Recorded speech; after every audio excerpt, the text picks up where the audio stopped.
Welcome back to Olympia classes guys. कैसे हैं आप लोग? आई होप आप लोग सब लोग स्वस्थ होंगे। तो चलिए बेटा शुरू करते हैं। हम लोग वर्क एंड पावर पढ़ रहे थे।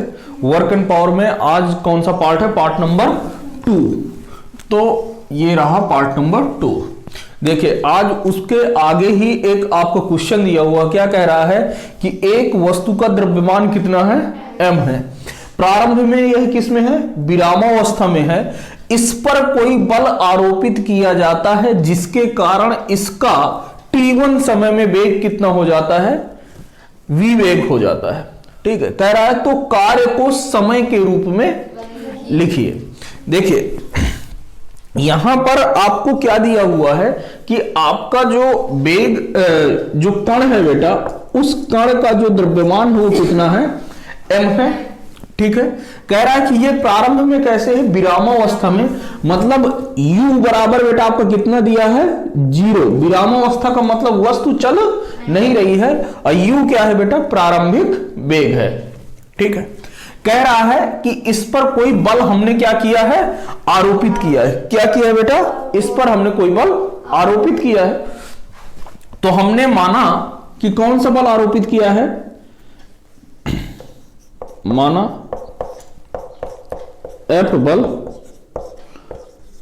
आरोपित किया है, आरोपित किया गया है, जिससे इसका त्वरण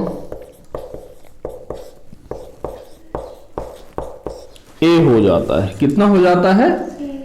A हो जाता है। सिंपल सी बात है। जब आप किसी पर क्या लगाओगे बेटा? बल लगाओगे तो क्या हो जाएगा? आपके पास क्या आ जाएगा? त्वरण आ जाएगा। जैसे ही त्वरण आया तो हमने उस त्वरण को कितना मान लिया कि A हमारे पास क्या है? त्वरण है। बहुत बढ़िया। कह रहा है कि t1 समय बाद। कितने समय बाद? t1 समय बाद। तो समय जो आपको दिया हुआ बेटा, कितना दिया हुआ है? t1। समय बराबर आपके पास t1 है। इस समय बाद आपका वेग कितना हो जाता है बेटा? b वेग हो जाता है। कितना हो जाता है? b वेग। यानी कि अंतिम वेग कितना हो गया आपका? v। कितना हो गया बेटा? b हो गया। ठीक, अब आपको पता है कि यहां से यदि आप निकालोगे, यदि आप यहां से निकालोगे तो a बराबर क्या होता है? b बाई सॉरी, यहां से आप क्या निकाल सकते हो? त्वरण निकाल सकते हो कि नहीं निकाल सकते? किससे? कौन सा फार्मूला लगा के? b बराबर u प्लस का at से। तो गति के समीकरण से, गति के समीकरण से क्या हो जाएगा? b बराबर u प्लस का at से आपको लगाना है। तो v बेटा अंतिम वेग कितना है? v है। प्रारंभिक वेग बेटा कितना है आपका? 0 है। तो ये 0 लिख दिया। प्लस का त्वरण आपका बेटा कितना है? हमने a माना हुआ है। और समय कितना लग रहा है बेटा? t1। तो यहां से बेटा a का मान आपका कितना आ जाएगा? a का मान आ जाएगा b अपान t1। क्लियर हो गया बेटा? अब यहां से आपका त्वरण ये इतना आ गया, तो आप बल का मान बता सकते हो कि नहीं बता सकते? बल F बराबर क्या होता है? F बराबर होता है द्रव्यमान गुणे त्वरण। तो द्रव्यमान तो बेटा कितना है उसका? m द्रव्यमान दिया हुआ है, तो ये m रहा, और त्वरण आपका कितना हो जाएगा? b अपान t1। ये रहा आपका बल। क्लियर? अब बेटा आपको क्या निकालना है? अब आपको निकालना है क्या? डिस्प्लेसमेंट। भाई बल आ गया, क्योंकि आपका कार्य बराबर क्या होता है मेरे भाई? कार्य बराबर होता है बल गुणे विस्थापन। तो अब क्या निकालना है बेटा? विस्थापन निकालना है। तो विस्थापन के लिए क्या करोगे? विस्थापन के लिए आप क्या करोगे? S बराबर क्या लगाओगे? ut प्लस का हाफ a t स्क्वायर। भाई अब क्या करोगे? भाई यही तो लगाओगे ना, या तो b स्क्वायर बराबर u स्क्वायर प्लस का 2as लगा दो ना। चलो हम वही लगा देते हैं, जो भी आपका मन करे। b स्क्वायर बराबर विस्थापन के लिए आप दोनों से निकाल सकते हो, कोई दिक्कत नहीं है। हाँ, विस्थापन के लिए हम क्या लगा देंगे? b स्क्वायर बराबर u स्क्वायर प्लस का 2a एस, या एस बराबर यूटी प्लस का हाफ एटी स्क्वायर, आप कोई भी लगा सकते हो। यहां से बेटा अंतिम वेग आपको कितना दिया हुआ बेटा, बी दिया हुआ है, अंतिम वेग तो बी ही है ना, तो v का स्क्वायर इक्वल टू प्रारंभिक वेग बेटा 0 दिया हुआ है, तो 0 प्लस का 2as, तो s बराबर बेटा कितना हो जाएगा, v स्क्वायर अपॉन 2a, और a की वैल्यू आप पुट कर दो। a की वैल्यू कितनी है, b अपॉन t1, तो s बेटा आपका कितना आ जाएगा, v square divided by 2 v upon t1 ऊपर चला जाएगा, तो v से b, एक v से b मर जाएगा, तो s बराबर कितना आ जाएगी, vt1 अपॉन 2। क्लियर हो गया बेटा, ये कैसे आया। चलो अब आपको क्या बताना है बेटा, कार्य बताना है, तो कार्य बराबर क्या होता है, यानी कि वर्क डन बराबर बेटा आपका होता है फोर्स इंटू डिस्प्लेसमेंट। क्या होता है, फोर्स इंटू डिस्प्लेसमेंट यानी एस। तो कार्य बराबर यहां से क्या हो जाएगा, ये फोर्स कितना है, एम वी अपॉन टी1, ये तो रहा आपका फोर्स, और डिस्प्लेसमेंट कितना है बेटा, वी टी1 अपॉन 2, यहां से कितना हो जाएगा,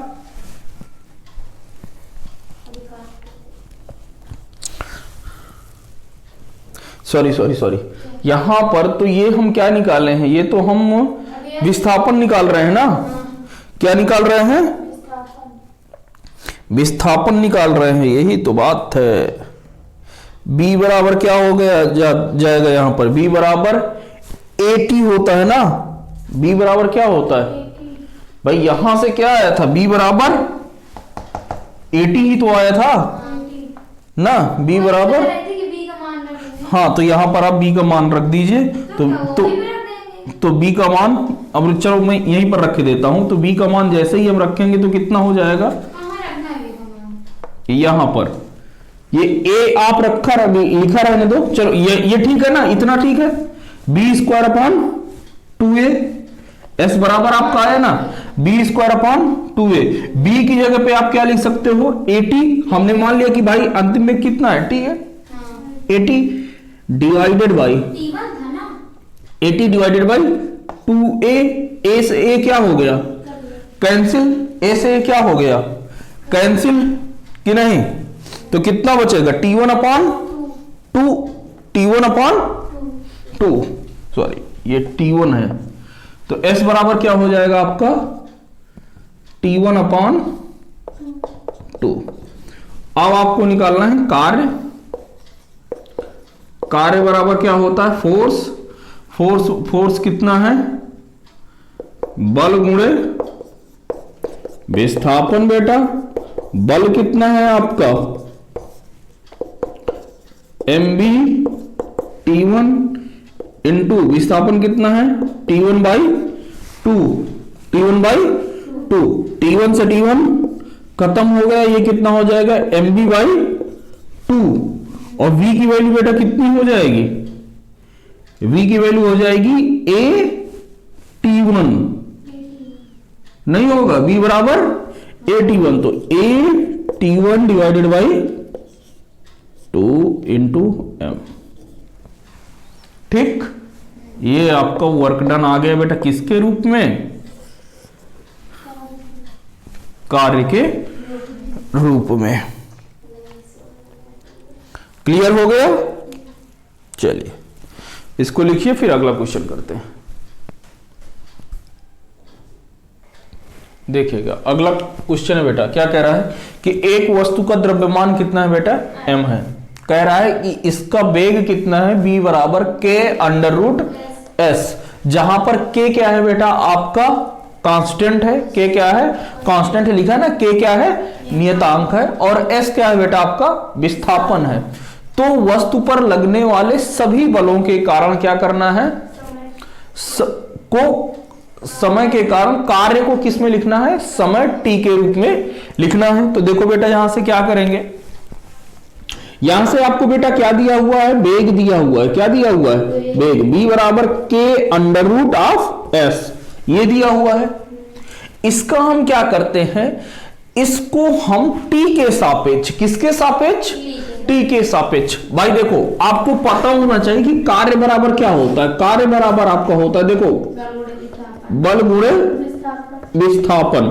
अब बेटा आपको पता है कि बल बराबर क्या होता है, बल बराबर आपका होता है m इंटू ए, जहां पर ए क्या है, त्वरण है। तो आपको सबसे पहला काम क्या है बेटा, आपका क्या निकालना है, त्वरण निकालना है। तो त्वरण बेटा आप कैसे निकालोगे, त्वरण निकालने के लिए आपको ये दिया हुआ है, तो b दिया है ना, v बराबर कितना दिया है, k अंडर रूट एस। यहां पर तो ऐसा थोड़ी ना दिया है कि आपका v बराबर u प्लस का at लगा दोगे, यहां से नहीं आएगा। क्या करना पड़ेगा, इसका जो है हमें अवकलन करना पड़, किसके सापेक्ष, t के सापेक्ष। ठीक है, आपको क्या निकालना है बेटा, एक्सीलरेशन, त्वरण निकालना है। तो यहां से क्या करोगे, t के सापेक्ष बेटा अवकलन करोगे। तो लिखो ये मैंने इसको समीकरण नंबर 1 मान लिया, समीकरण 1 का t के सापेक्ष क्या करोगे बेटा, अवकलन करोगे। अवकलन करने पर तो जब बेटा अवकलन करोगे आप तो कितना हो जाएगा, dv upon dt is equal to, k तो कांस्टेंट है, अंडर रूट एस, एस की पावर बेटा पहले आ जाएगी, एस की पावर क्या हो जाएगी, जो पावर होती है वो पहले आ जाती, तो कितना हो जाएगा 1/2। फिर इसकी पावर में कितना घट जाएगा, 1/2 घटेगा ना, इसकी पावर में 1 घटेगा ना भाई। x की पावर n का dx जब हम करते हैं डिफरेंशिएशन तो कितना होता है, n x की पावर n-1, यही करते हैं। तो यहां पर x अंडर रूट एस का क्या मतलब है बेटा, अंडर रूट एस का मतलब है कि s की पावर 1/2, तो n की पावर में कितना था 1/2, तो 1/2 s की पावर 1/2 माइनस का 1 तो कितना आ जाएगा 1/2 s की पावर माइनस का 1/2, यानी कि इसको मैं क्या लिख सकता हूँ 1/2 अंडर रूट एस, क्योंकि ये नीचे आ जाएगी तो पावर प्लस में हो जाएगी, तो किस में लग जाएगा ये, क्लियर हो गया। तो यहां से मैं इसे क्या लिख सकता हूं भैया, इसे मैं लिख सकता हूं अंडर रूट ऑफ एस। ठीक है, अच्छा मैं तो किसका अवकलन कर रहा था बेटा, dv बाई dt कर रहा था, क्या कर रहा था, dv बाई dt।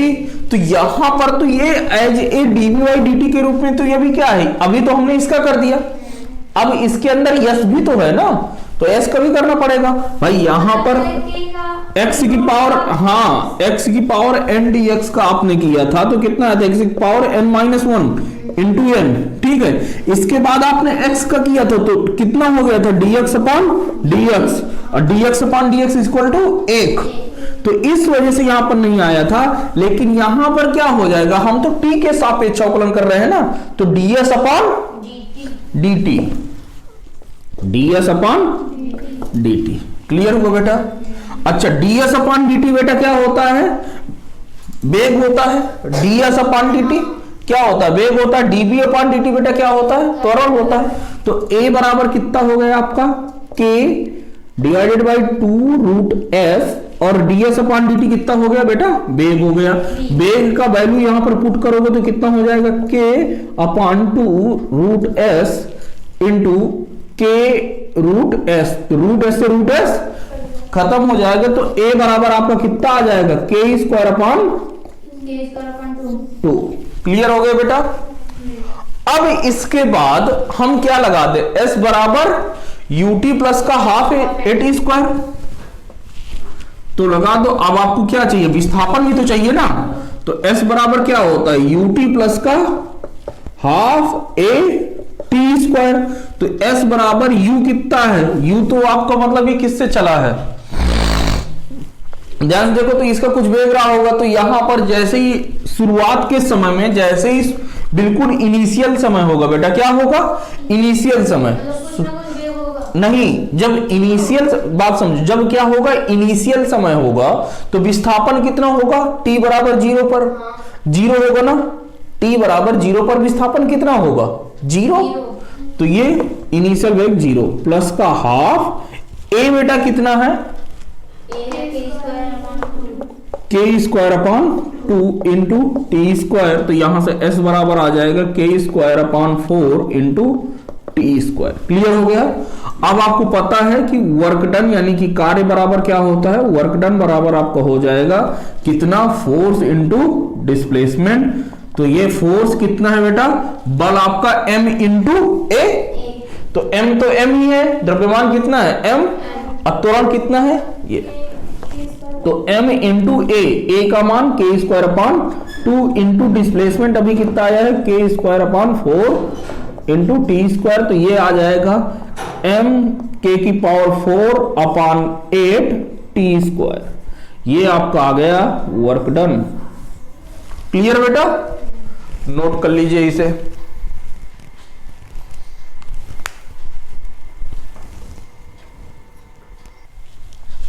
तो चलिए बेटा देखिए, अब बल को कितने भागों में बांटा गया है बेटा, 2 भागों में। कितने भागों में, 2 भागों में बांटा गया है। पहला आपका बांटा गया है कंजर्वेटिव फोर्स, किसमें, कंजर्वेटिव। कंजर्वेटिव फोर्स को हम लोग हिंदी में क्या कहते हैं, संरक्षी बल। क्या कहते हैं, संरक्षी बल। दूसरा क्या होता है, नॉन कंजर्वेटिव फोर्स। कैसा, non conservative force. Non conservative force को क्या कहते हैं, असंरक्षी बल। क्या कहते हैं, असंरक्षी बल कहते हैं। ठीक है, तो बल को कितने भागों में डिवाइड किया गया है, 2 भागों में। कौन कौन से, एक कंजर्वेटिव और एक नॉन कंजर्वेटिव, संरक्षी और असंरक्षी बल। तो हेडिंग डालिए बेटा,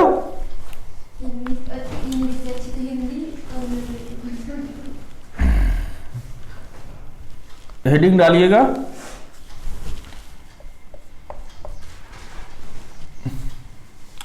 कि क्या डालोगे, बल को 2 भागों में बांटा गया है। बल को बल के प्रकार 2 भागों में बांटा गया है। पहला बेटा जो आप हेडिंग डालेंगे क्या है वो, कंजर्वेटिव फोर्स। कंजर्वेटिव फोर्स, ठीक है, उसको क्या कहते हैं, संरक्षी बल। देखो मतलब समझो, फिर बाद में आगे बढ़ते हैं। देखो संरक्षी बल का मतलब यह है कि यदि किसी वस्तु को, या ऐसे समझ लो कि यदि हम कोई बल लगा रहे हैं, यदि किसी बल के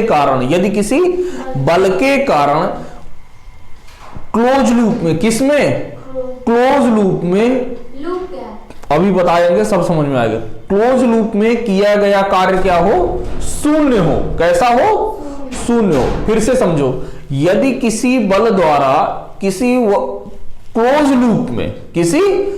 लूप में किया गया कार्य क्या हो, शून्य हो, वह सभी बल किस में आएंगे बेटा, संरक्षी बल में आएंगे। फिर से समझ लो कि यदि किसी बल द्वारा किसी क्लोज लूप में किया गया कार्य यदि क्या है, शून्य है, तो वह क्या होगा, संरक्षी बल होगा, नहीं तो नहीं होगा। संरक्षी बल आपका केवल और केवल किस पर निर्भर करता है, अंतिम बिंदु और प्रारंभिक बिंदु पर। किस पर निर्भर करता है, अंतिम बिंदु और प्रारंभिक बिंदु पर निर्भर करता है। यह इस बात पर निर्भर नहीं करता कि आप किस रास्ते से गए हो या आए हो। बात समझ में आई, यह किस रास्ते से आप गए हो यह इस बात पर निर्भर नहीं करता है। तो लिखिएगा, लूप नहीं बताया, यदि किसी बल द्वारा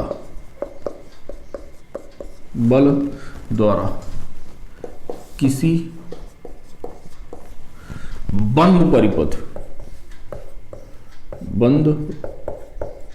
परिपथ में किया गया कार्य शून्य हो, तो इसे संरक्षी बल कहते हैं, संरक्षी बल कहते हैं। बात समझ में आई बेटा? इसे क्या कहते हैं? संरक्षी बल कहते हैं। अगला पॉइंट है संरक्षी बल द्वारा किया गया कार्य, संरक्षी बल द्वारा किया गया कार्य पता है किस बात पर निर्भर करता है? किस बात पर निर्भर करता है? अंतिम बिंदु और प्रारंभिक किया गया कार्य अंतिम बिंदु व प्रारंभिक बिंदु पर निर्भर करता है। प्रारंभिक बिंदु पर निर्भर करता है, पर निर्भर करता है। दूसरा क्या है? यह किस बात पर निर्भर नहीं करता है? यह इस बात पर निर्भर नहीं करता है कि आप किस रास्ते के थ्रू जा रहे हैं, किस रास्ते से जा रहे हैं। ठीक है,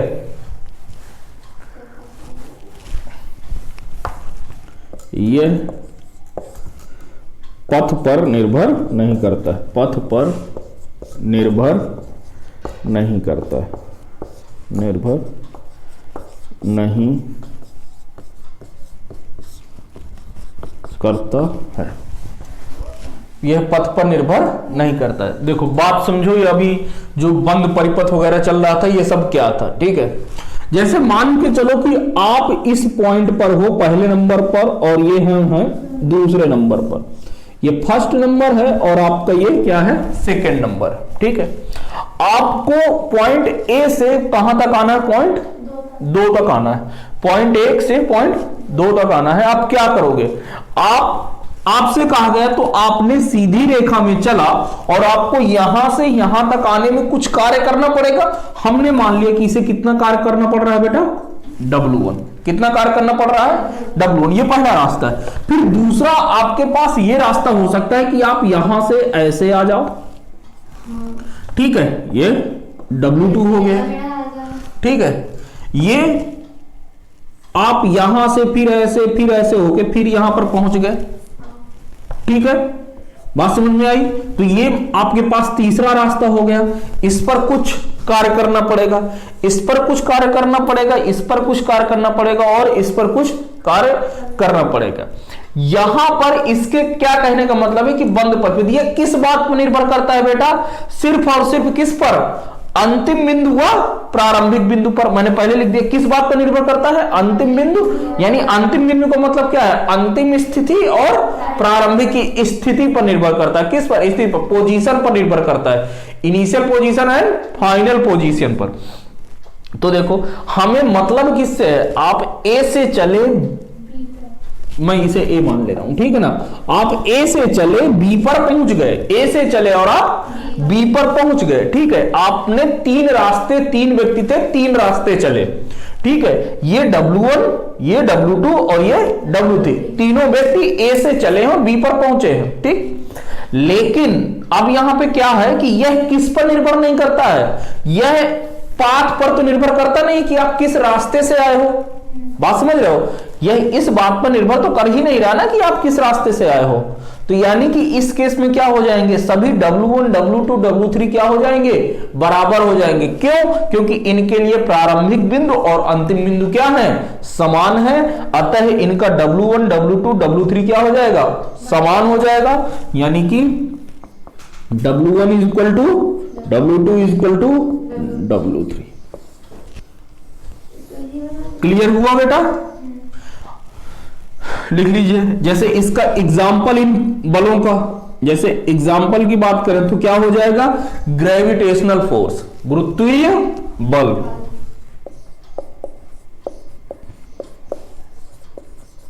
गुरुत्वीय बल। अगला क्या हो जा सकता है? स्थिर वैद्युतांक बल या इलेक्ट्रोस्टैटिक वैद्युत स्थैतिकी बल, वैद्युत स्थैतिकी बल, स्थैतिकी बल, ये सब क्या है, इसके एग्जाम्पल हैं भाई। देखो ग्रेविटेशनल फोर्स तो हम इसी बार पढ़ लेंगे, ठीक है, और प्रत्यास्था बल, ठीक है, ये भी तो होता है ना। अच्छा मतलब उस लचीबल में कौन कौन से आते हैं? प्रत्यास्था बल आदि, ठीक, बात समझ में आई। तो ढंग से इस कॉन्सेप्ट को समझ लो, क्या कहा गया है, फिर से मैं रिपीट किए दे रहा हूं। ऐसा बल जिस बल द्वारा किसी बंद परिपथ में किया गया कार्य क्या हो बेटा, शून्य हो, क्या हो, शून्य हो। देखो आप ए से बी तक गए हो, बात समझो, देखो बेटा इधर देख लो, आप कहां से गए हो, ए से लेके बी तक गए हो, आप पहले रास्ते से गए, ठीक है, और फिर आप बी से ए पर पहुंचे, बात समझो भाई। बंद परिपथ कब होगा, आप जिस बिंदु से चले हो उसी बिंदु पर वापस आ जाओ, तभी तो बंद परिपथ होगा, नहीं तो खुला परिपथ नहीं हो जाएगा। तो आप ए से चले और कहां पर पहुंच गए बेटा, बी पर, आप ए से बी पर आए और फिर से बी से ए पर पहुंच गए, ये बंद परिपथ हो गया। यानी कि देखो इधर W1 बराबर है और ये रास्ते पर निर्भर नहीं कर रहा है, ये रास्ते पर निर्भर नहीं कर रहा है। तो आप इधर आए, इधर से इधर आए और उतना ही पीछे गए, तो आपके पास किया गया कार्य क्या हो गया, जीरो ना भाई। आप जहां पर थे वहीं पर पहुंच गए, तो क्या हो गया, जीरो, ठीक है। तो आप इसको नोट करिए। चलिए बेटा दूसरी हेडिंग डालिएगा। दूसरी हेडिंग क्या होगी, non conservative force, non conservative force, इसे क्या कहते हैं, असंरक्षी बल, असंरक्षी बल। फिर से समझो, देखो पहले समझ लो, ऐसा बल जिसके द्वारा किसी बंद परिपथ में किया गया कार्य शून्य ना हो। फिर से समझो, ऐसा बल जिसके द्वारा किसी बंद परिपथ पर किया गया कार्य शून्य ना हो, उसे क्या कहते हैं, असंरक्षी बल कहते हैं, ठीक। यह किस पर निर्भर करता है, यह रास्ते पर निर्भर करता है, बात समझ में आई। इसको इस बात पर फर्क नहीं पड़ता कि आप जो है किस बिंदु से चले थे और किस बिंदु तक पहुंच गए, इसको इस बात से फर्क नहीं पड़ता। इसको किस बात से फर्क पड़ता है, इसको सिर्फ इस बात से फर्क पड़ता है कि आपने रास्ता कौन सा चुना है, आप किस रास्ते के थ्रू जा रहे हो, बात समझ में आई। तो लिखिएगा, यदि किसी बल द्वारा, यदि किसी बल द्वारा बंद परिपथ में किया गया कार्य, बंद परिपथ में किया गया कार्य शून्य ना हो, शून्य ना हो, इसे, इस बल को असंरक्षी बल कहते हैं। क्या कहते हैं बेटा, असंरक्षी बल कहते हैं। यह किस पर निर्भर करता है बेटा, रास्ते पर, यह पथ पर निर्भर करता है। किस पर, पथ मतलब रास्ता, यह पथ पर निर्भर करता है कि आप किस रास्ते के थ्रू गए हो, ठीक है बेटा, बहुत बढ़िया, उम्दा। अब क्या, इसका एग्जाम्पल बेटा, इसका जीता जागता उदाहरण आपके पास क्या है, फ्रिक्शन, घर्षण बल। घर्षण बल क्या है, घर्षण बल, और आपका क्या हुआ बेटा, घर्षण बल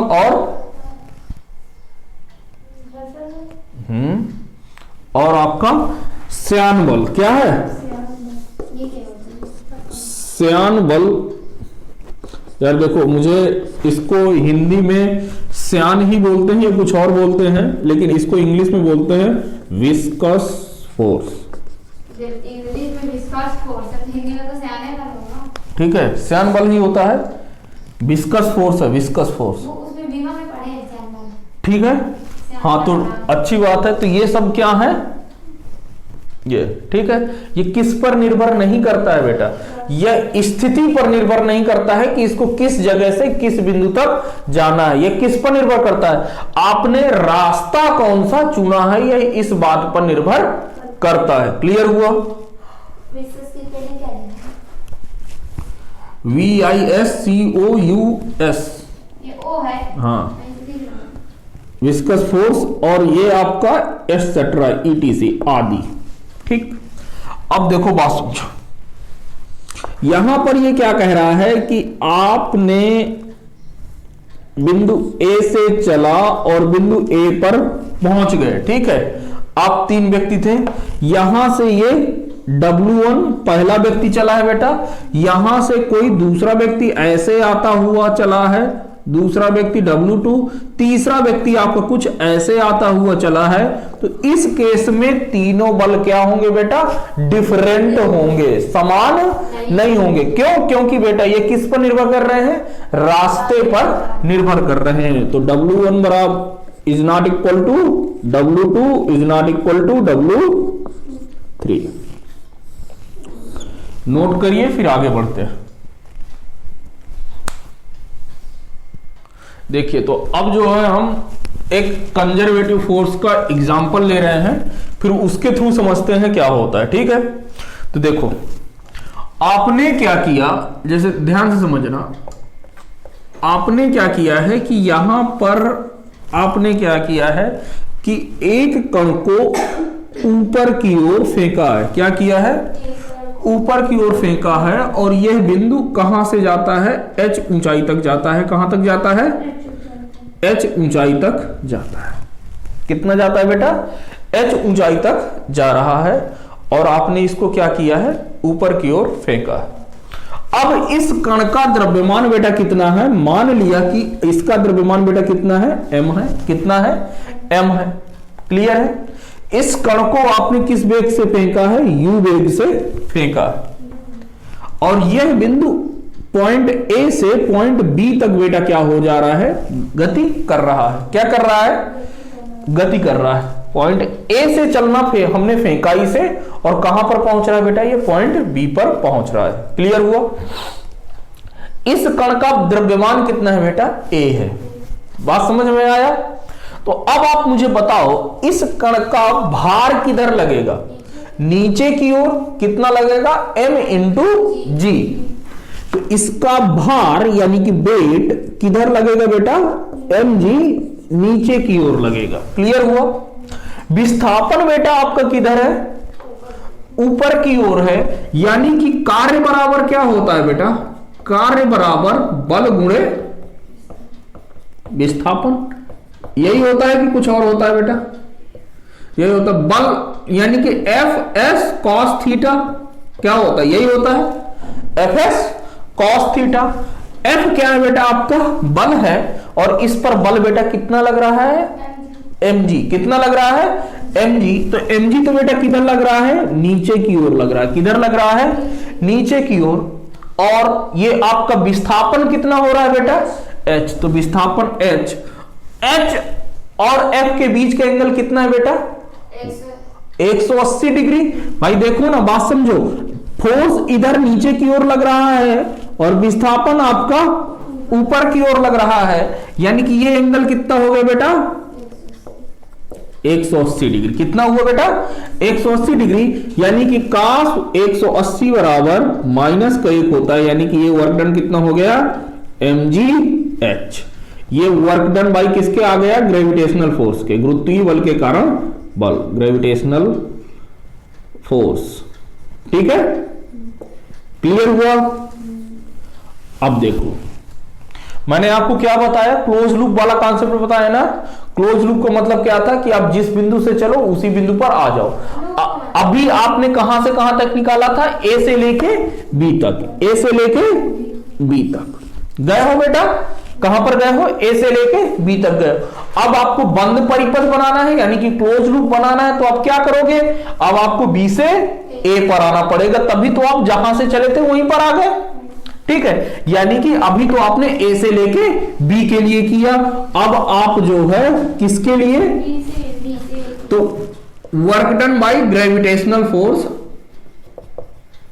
ग्रेविटेशनल फोर्स, ये जो आप निकालोगे ये क्या होगा, एफ एस कॉस थीटा बेटा होगा कि नहीं, एफ बेटा अभी देखो, अब आप कहां पर पहुंच गए हो, ऊपर यहां पर बी पर पहुंच गए हो बेटा। ठीक है, बात समझना, कहां पर पहुंच गए बेटा, बी पर पहुंच गए। भार किधर लग रहा हो बेटा, नीचे की ओर, तो ये रहा भार नीचे की ओर mg, कितना लग रहा है बेटा, mg नीचे की ओर।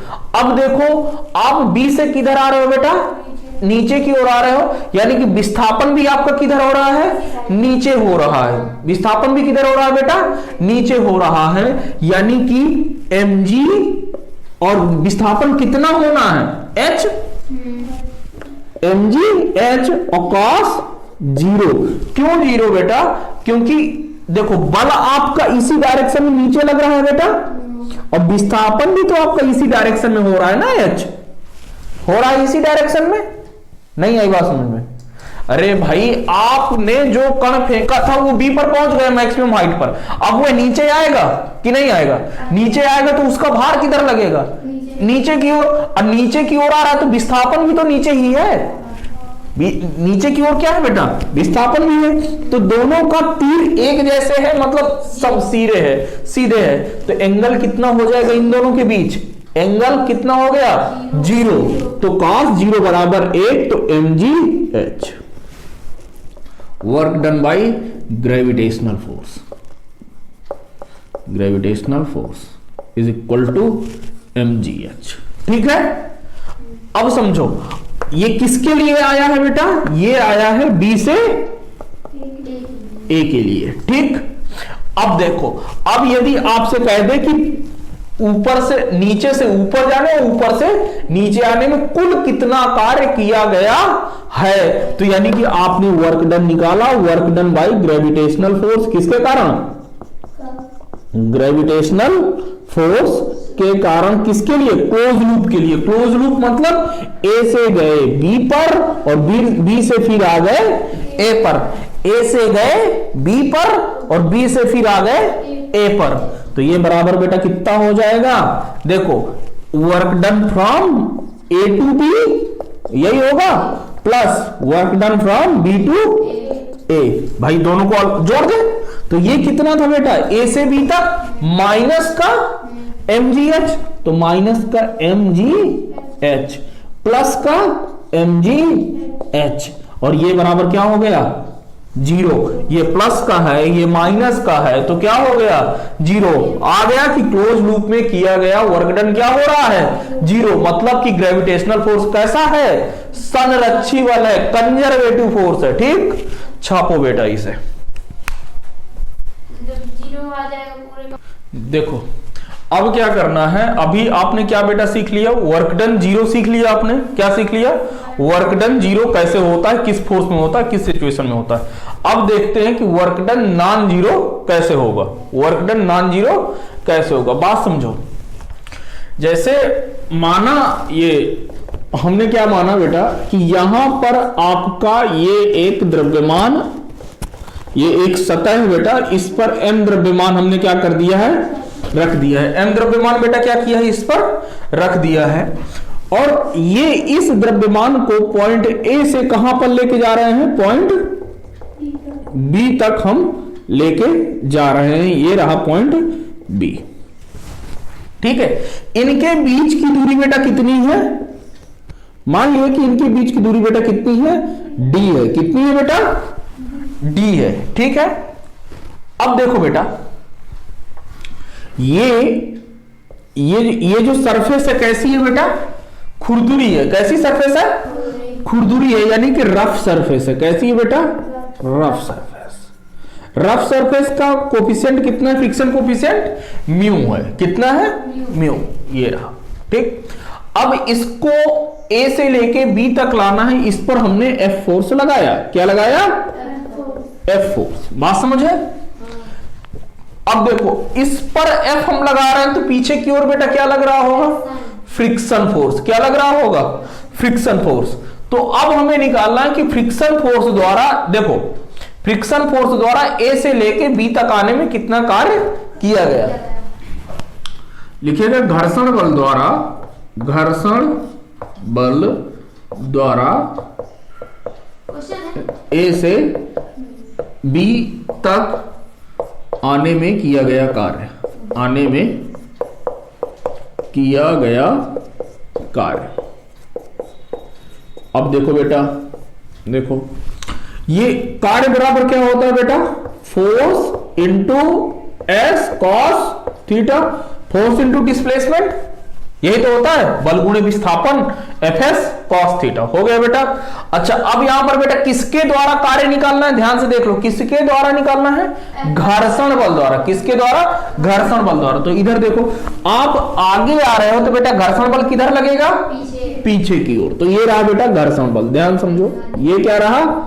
घर्षण बल बेटा। ठीक है, यानी कि इनके बीच का यदि देखो तो घर्षण बल आपका इस डायरेक्शन में, फ्रिक्शन फोर्स पीछे की ओर है, और आपका विस्थापन ए से बी आ रहे हो, यानी कि आगे की ओर आ रहे हो। तो ये रहा, आप इधर आ रहे हो, ये क्या है? आपका विस्थापन है एस। इनके बीच का एंगल कितना बेटा?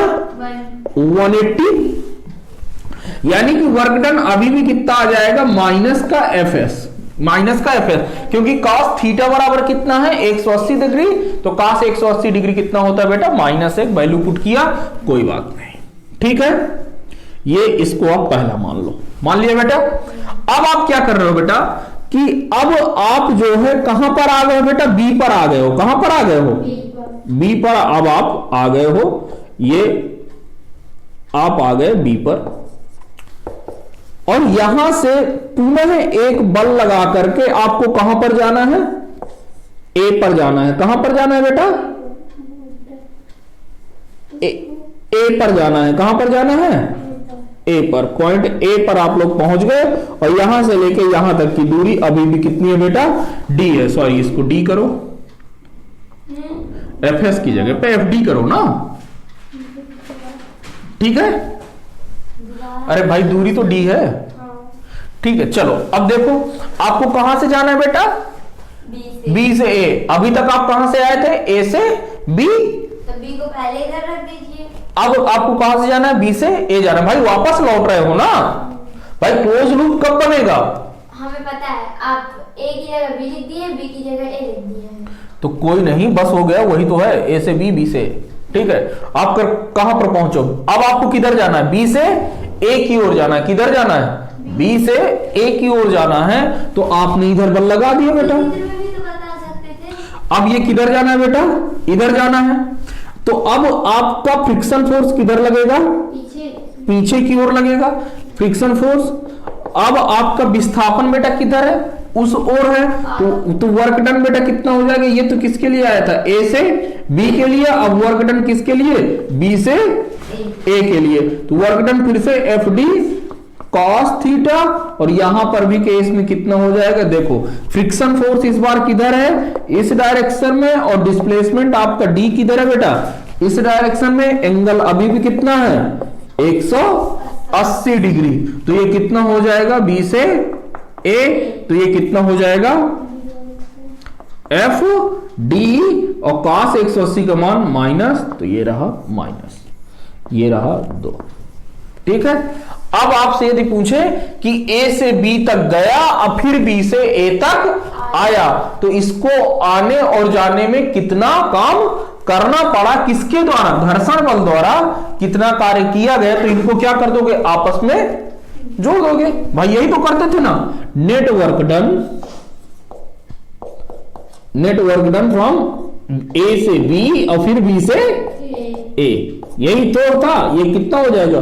Work done from A B plus का work done from B A, यही होगा बेटा।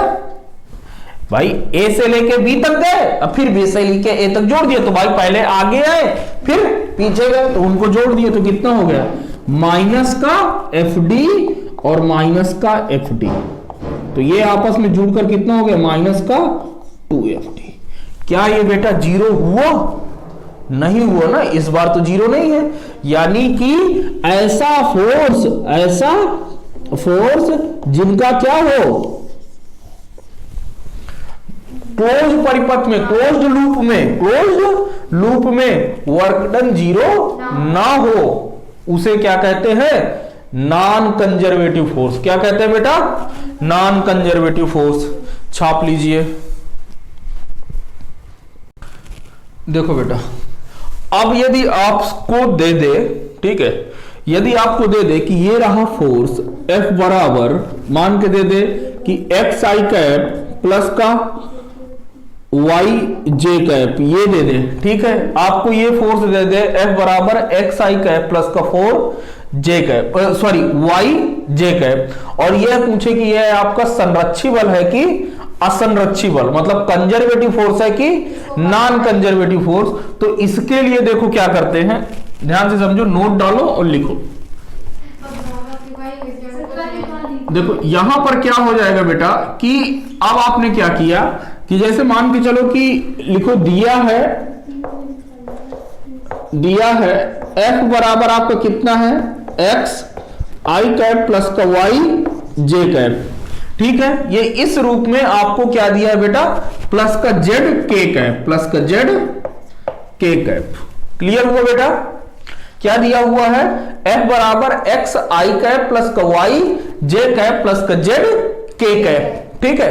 तो अब आपको इस समीकरण की किससे तुलना करना है बेटा, इस समीकरण की आपको तुलना करना है F बराबर एफ एक्स आई कैप प्लस का एफ वाई जे कैप प्लस का एफ जेड के कैप। यानी कि आपको तुलना किसकी करनी है बेटा, तुलना करनी है आई के कोफिशिएंट की, मतलब आई के गुणांक की, जे के कोफिशिएंट की, मतलब जे के गुणांक की, के कोफिशिएंट की, मतलब के गुणांक की। आपस में क्या करना है बेटा, तुलना करना। क्या करना है, तुलना करना है। अब इसके बाद 3 कंडीशन है, यदि आप उन 3 कंडीशन को सेटिस्फाई कर लेते हो तो आपको जो दिया गया फोर्स है वो कैसा होगा, संरक्षी बल होगा, अदरवाइज नहीं होगा। लेकिन तीनों कंडीशन एक साथ लागू होनी चाहिए। कैसी लागू होनी चाहिए, एक साथ लागू होगी, तभी वह क्या होगा, कंजर्वेटिव फोर्स होगा, अदरवाइज नॉन कंजर्वेटिव फोर्स होगा। क्लियर?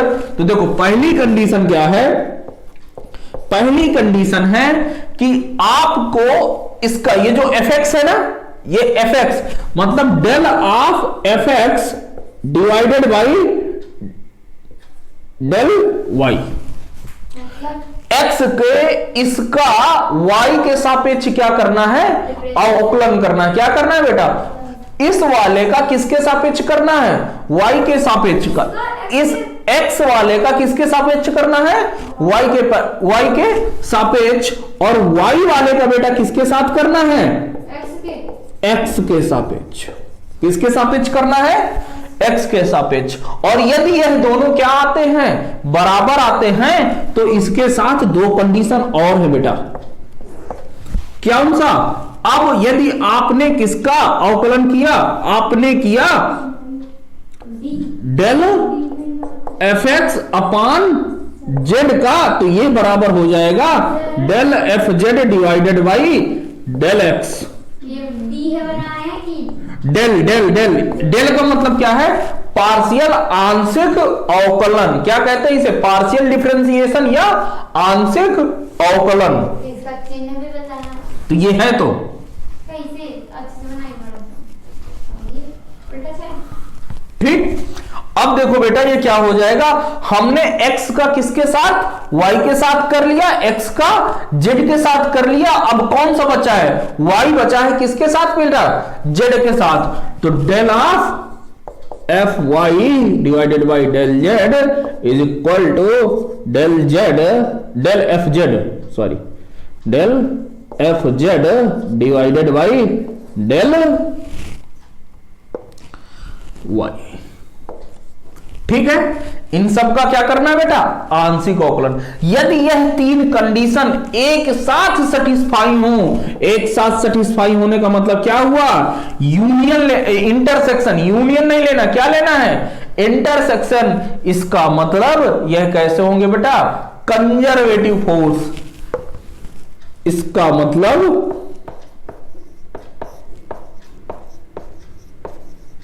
यह संरक्षी बल है, मतलब कि कैसा है, कंजर्वेटिव फोर्स है, संरक्षी बल है, अदरवाइज नॉन कंजर्वेटिव फोर्स है। ठीक है, यदि ये तीनों कंडीशन एक साथ हो जाएं तो ये क्या रहेगा, संरक्षी बल रहेगा, अदरवाइज यह असंरक्षी बल रहेगा।